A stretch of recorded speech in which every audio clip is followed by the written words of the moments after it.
Almost 2 years ago, I was a young female of 21 years old looking for some work to pay off for my student loan. Luckily for me, I found a job at a pharmacy in my downtown shopping mall. Me and a group of 10 others were tasked with transferring stock from the old store to their new location within the mall. The job was tedious, but considering that I was being paid for transporting cases of stock from their stockroom in the basement up to the new store upstairs, the work wasn't so bad. Well, with a tote box in hand that needed to be transferred upstairs, I, like everyone else, just used the freight elevator for convenience. The elevator, like all other freight elevators, was massive and was used by businesses within the mall to transport stock from their inventory to their stores. The elevator, being quite old, had graffiti etched into the walls and would creak and clang with it when it was operated. It was nearing the end of my shift one day, and not being very used to the eerie elevator, I entered with a bit of hesitation. I pressed the button to go up to the main door and had to pull down the top grate of the elevator, as it was common that it would get jammed, and did so at that moment. The elevator slowly started moving upwards, passing levels as it went by, which I could see through the little window of the door. It was not much later that the elevator came to a screeching halt at the 7th floor. The doors slowly opened, but the strangest part was that where I would have been waiting half expectantly for someone to have got on the elevator, there was no one. I peered out the elevator for a second, just to check if anyone had pressed the button requesting it, but no one was in sight on that floor. I thought it was a bit strange. Perhaps they got bored of waiting and had gone elsewhere. So I pressed the button to close the doors and continue to my floor. As the doors began to close though, a tall man with copper curly hair and a black puffy coat came bounding into the elevator with a huff.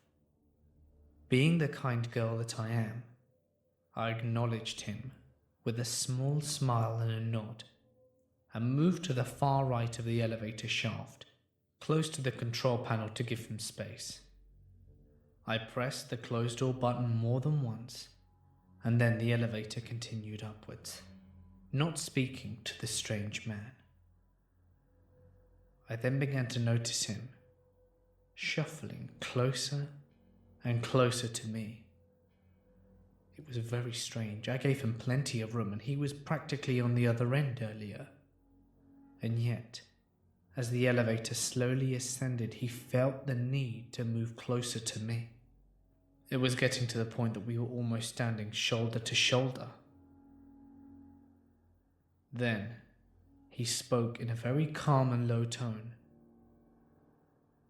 "Today must be my lucky day. The elevator never stops on my floor. I never catch the elevator in time."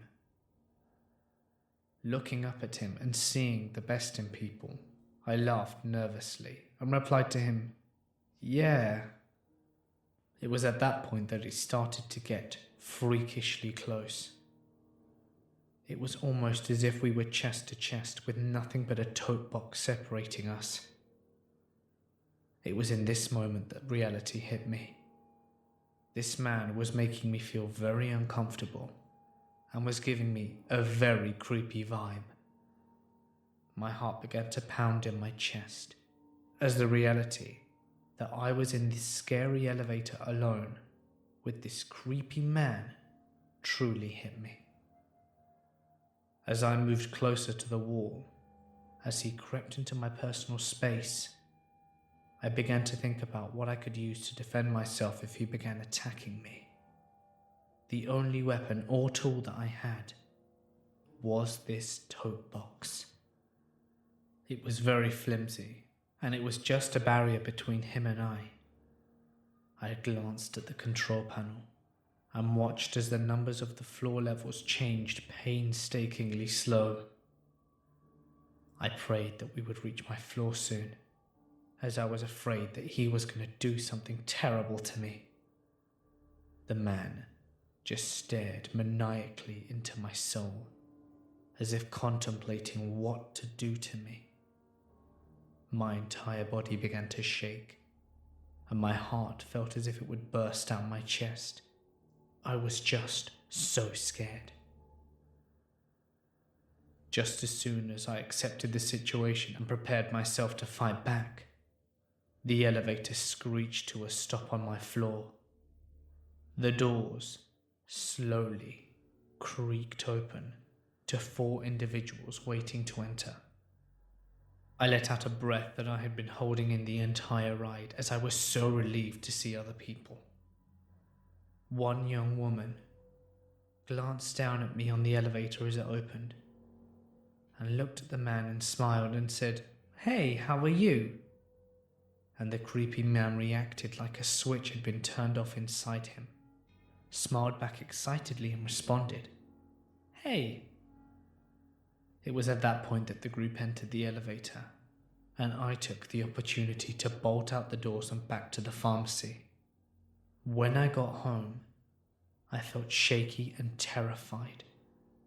I could not get the image of this man's creepy smile out of my head.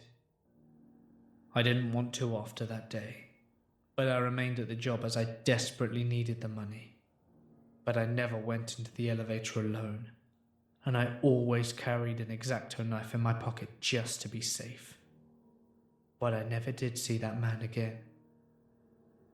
There have been several assaults in the downtown area since then, and whenever I would hear these stories, I would always wonder to myself if these were ever connected, in part, to that man with the curly hair and the creepiest smile.